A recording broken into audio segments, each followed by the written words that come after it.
Hello children, I welcome you all for the science session. Before we continue our chapter Reproduction in Animals, let's have a quick recap of this chapter, whatever we have learned in the last session. In the last session, we have learned about fertilization. What is fertilization? Fertilization is a first step in the process of reproduction in which fusion of sperm and an ovum takes place. When sperm comes in contact with an egg, one of the sperm may fuse with the egg, and such fusion of egg and sperm is called as fertilization. And that is, firstly, reproduction in animals begins when the sperm fuses with an ovum. This process, what we call it as fertilization. During fertilization, the nuclei of the sperm and egg combine together to form a single nucleus. As a result, zygote is formed. That is, fertilization results in the formation of zygote. Since zygote is formed with the fusion of male and female gametes, the new individual possesses both the characteristics, that is characteristics of both the parents. Then we have learned two types of fertilization: internal fertilization and external fertilization. What is internal fertilization? Fertilization which takes place inside the body of the female is called as internal fertilization. Example, human being, dogs, cows, birds, etc. External fertilization is fertilization which takes place outside the body of the female is called as external fertilization. It is very common in aquatic animals like fish, starfish, amphibians, like frog, toad, etc. Then about external fertilization, that is how it takes place in aquatic animals. That is during spring or rainy season, frogs and toads move to ponds and slow flowing streams. When the male and female come together in water, the female lays hundreds of eggs, and here, unlike hen's egg, the frog's egg is not covered by a hard shell. It is very delicate, and this frog's eggs, as it is very delicate, it is coated with a layer of jelly by which eggs are held together and provide protection to the eggs. Then after the eggs are laid, the male deposits sperms over them.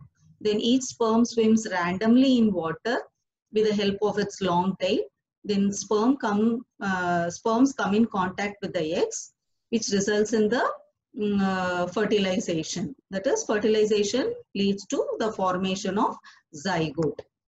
Then why do fishes and frogs, they lay hundreds of eggs, but whereas hen lays only one egg at a time? The reason behind is, though these animals lay hundreds of eggs and they release millions of sperms, all the eggs do not get fertilized and develop into new individuals. This is because the eggs and sperms get exposed to water movement, wind and rainfall, as well as some predatory animals. They may feed on the eggs. Thus, production of large number of eggs and sperms is necessary so that fertilization of at least few of them may take place. Then we have learned about differences between internal fertilization and external fertilization. In the fertilization process which takes place inside the female body is called internal fertilization. Fertilization process that takes place outside the female body is called as external fertilization. In internal fertilization, less number of eggs are produced by females as there are high chances of survival of the offspring. Whereas in external fertilization, large number of eggs are produced by females because the chances of survival of the offsprings are very, very low. Example of for internal fertilization: cows, human beings, dog, hens, etc. External fertilization: aquatic animals like fishes, amphibians like frogs, etc. Now, let's continue our chapter. Have you heard of test tube babies? Yes, in some, now let's discuss about test tube babies. In some women, oviducts are blocked. So these women are unable to bear babies because as the oviducts are blocked, the sperms cannot reach the egg for fertilization. So in oviduct only fertilization takes place. So if the oviduct is blocked, then the sperm cannot reach the egg for fertilization. So in such cases, doctors collect freshly released eggs and sperms and keep them together for a few hours for IVF, that is in vitro fertilization. What do you mean by in vitro fertilization? Vitro means outside the body. Fertilization takes place outside the body. Then in case fertilization occurs, then the zygote is allowed to develop for about a week, and then the developed zygote, again it is placed in the mother's uterus. Then complete development takes place in the uterus and the baby is born like any other baby. So these babies born through these techniques are called as test tube babies. Got children? So we have learned about IVF or in vitro fertilization. So the fertilization of an egg that takes place outside the body in the test tube or any other tiny apparatus is known as in vitro fertilization. And test tube babies, in this technique, freshly released eggs and sperms are put together for few hours, and in case fertilization occurs, the zygote is allowed to develop for about a week and then placed in uterus of the mother. Then complete development takes place in the uterus and the baby is born like any other normal baby. So this term test tube baby, but don't it is misleading because babies cannot grow in the test tubes, isn't it? So as the name indicates, test tube babies means babies cannot, that is not grown in the test tube, because here due to some abnormality of oviduct of in some women, that is oviduct is blocked, fertilization cannot take place. So freshly released eggs and sperms are collected and put together in vitro, that is for outside in the test tube for few hours. Then if fertilization occurs, then zygote is allowed to develop. Then after fully developed, it again placed in the uterus of the mother. So this type of technique is called as test tube babies. Then now next step in reproduction after the zygote is formed. Then next step is development of embryo. That is, we know that fertilization results in the formation of zygote and it begins to develop into an embryo. See here in figure this A1, first one, zygote is formed in the oviduct. Got that? Then the zygote, it divides repeatedly and give rise to balls of cells. See, after zygote is developed, it undergoes repeated cell division and forms the balls of cells. Then the cells begin to form groups, that is cells group together and it forms and develop into different tissues. Then tissues groups together into form an organs of the body. Then organs group together to form organ system. So it goes on. So this developing structure, what we call that as embryo. Then the embryo gets developed, get embedded. Embedded means it just fixed in the wall of the uterus for further development. See here, this is the wall of the uterus. It get fixed and develops, further development takes place.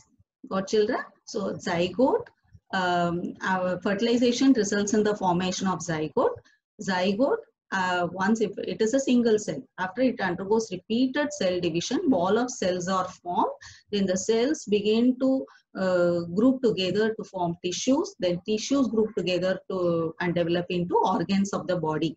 This developing structure is termed as embryo. Then embryo get embedded in the wall of the uterus for further development. And the embryo, then here you can see that embryo continuously continues to develop in the uterus. Then it gradually develops into different body parts such as hand, hair, legs, head, eyes, ears, etc.